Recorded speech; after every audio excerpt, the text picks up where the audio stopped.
We write the year 1828.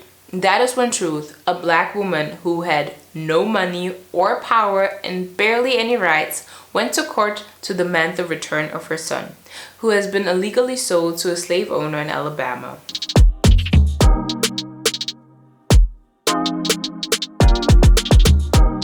Hello kings and queens and welcome back. My name is Fatima, aka African Diva, and I'm here to provide you with knowledge about Africa, or basically anything that has to do with black folks. Sounds good to you? Well then, become a part of our beautiful tribe. With that said, let's get right to it. Sojourner Truth was born as Isabella Baumfree in 1797 in New York as an enslaved child. 2 years later, in 1799, New York announced the abolition of slavery, but this didn't mean immediate freedom. The people who were enslaved at that time were forced to continue work until they would be in their mid-20s. To specify, for women it was 25 years of age and for men 28 years. At the age of 9 or 11, Isabella was sold away from her parents for $100 along with a flock of sheep. Life on the new farm was hard for the little girl. Her first language happened to be Dutch because her former owners were immigrants from the Netherlands. John Neely, her new owner, a salesman who only spoke English, whipped her for not understanding his orders. In total, she has been sold 3 times. But her last owner must have been the most unpleasant experience of them all.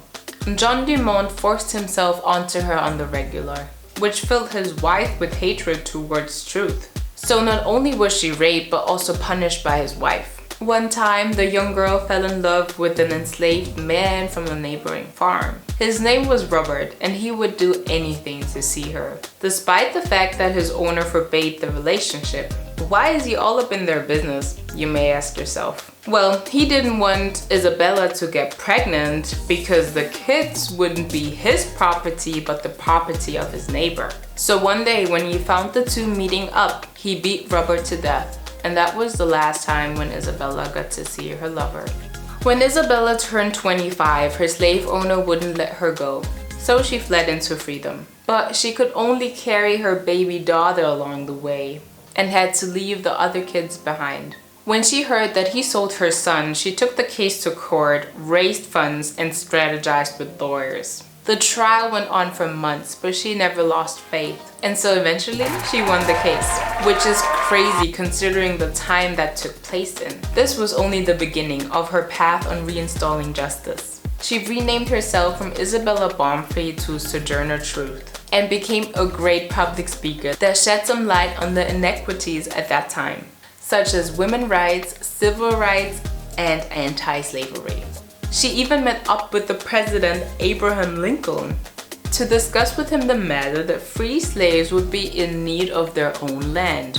"Ain't I a woman" is one of her most famous speeches, and even appeared in newspapers at that time. In 1838, she passed away and is remembered as a remarkable and fearless activist. Alright kings and queens, that was it for today. As always, thank you so much for watching and listening through. Other than that, I'm happy to see you next Thursday. And if you haven't already, don't forget to like, comment, share, and subscribe.